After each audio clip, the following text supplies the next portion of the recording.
Alright, so this video is all about making blights or any kind of plant type creature that you want in your games. So you see here a couple of different creatures I've made. So the key to this is I'm starting with some miscasts. These were old milliput miscasts. And I'm going to make something like this. And it's actually really cheap and really simple. You could start with a wire armature or maybe some sticks or some clay, but what I'm going to do here is use an old miscast that I've had sitting around for a little while. So I'm drilling through the shoulder area because what I'm going to do is I'm going to bulk up the shoulders with some beads, and I'm going to run a piece of wire through that miscast. And let's just see if it fits here. That looks pretty good. So I'm going to clip that paper clip. And this paper clip's going to make up the arms of the character. And what's great about wire is you can pose it any way that you want it to. So I'm going to bend that forward, bend the other one up or back.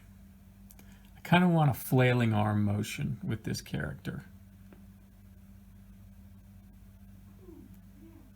So I'm going to pull that out. I'm going to take these little beads that I got from a craft store, and one bead will be one shoulder,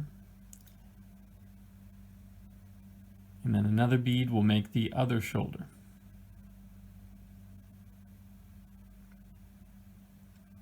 All right, those look pretty good. So I'm going to get some super glue. This is Gorilla Super Glue Gel, and I'm going to dab that with a little bit of baking soda that acts as a super glue accelerant, and it helps to give that a really solid bond.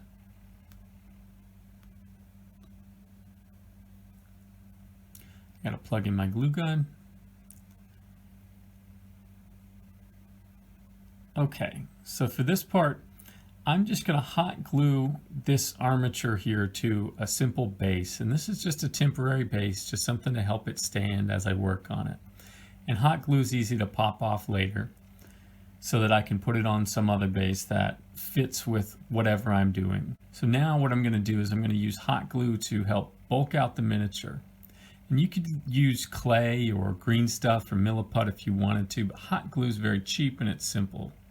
And I'm just using that nozzle there to help shape the hot glue and flatten it out. I want to get rid of all the old details of what the character used to be. So here I've got another miscast. This one's resin, and it's just a head, some sort of helmet, but it's got an interesting face. So I'm hot gluing that to the armature, just like that.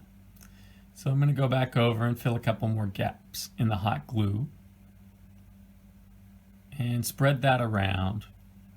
I don't really want those boots to look like boots. I don't want the armor to look like armor. I just want sort of a shape of a body.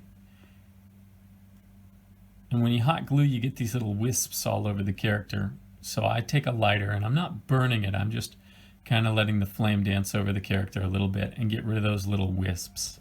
All right, here's the next part. So what I'm going to do is I'm going to take PVA glue, white glue, and I'm going to cover the whole armature in it except for the face. We still want the details of the face to show later. I'm going to take an old paintbrush, something I don't care about very much. I'm going to spread that white glue out all over the armature, a little bit on the top of the head.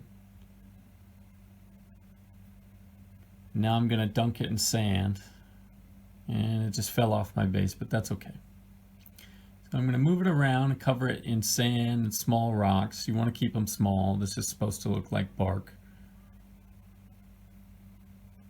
And what I've done is I've set that one aside, and I've taken another armature that I worked on earlier, and I'm dabbing it in burnt umber paint, covering the whole character, making it all brown, giving it a base coat.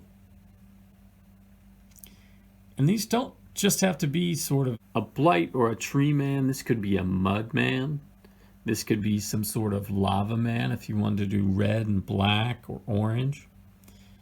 It's a good miniature to make in big batches. Once you have your sand out, you have your glue out, you have your paint out, you might as well make 5 or 10 of them. You see the whole character is covered in brown paint, a little bit of detail left in the face.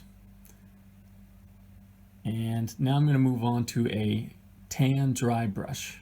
And with that dry brush or that overpaint, you should start to see some of that detail pop out. You see this character, I was experimenting with hot glue to try to make a different body shape, a bulkier body shape. So you're not really limited by your original armature. You could even use miniatures that you don't like or small toys that were in scale. Those would make good bases, armatures for your golem or your mudman or your blight or your vegetable kind of character. So now what I'm going to do is I'm going to water down a little bit of that PVA or white glue, and I'm going to cover some of the higher areas of the character and a couple little random areas. So with this one, I'm going to try to cover it in static grass and see how that looks. You could use moss, you could use phlox, static grass, you could use miniature leaves, tea leaves. You can make some weird character, you cover it in glitter or something. So I'm just covering him in this dark highland grass from Army Painter. And when that's done, I'll do the same step again with the white glue and give it a little bit of a lighter colored spring grass on some of the higher areas to give it a little bit of contrast. And I want to clear that face away. I want to keep that face visible. It's a little bit of brighter grass there. And it's dried now and it looks okay. I think I like the moss on the older character better. But these miniatures are so simple and so cheap to make.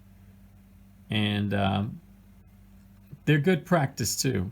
So if you're a new painter, you're new to dry brushing, give it a shot. Thanks for tuning in. If you enjoyed the video, please like and subscribe.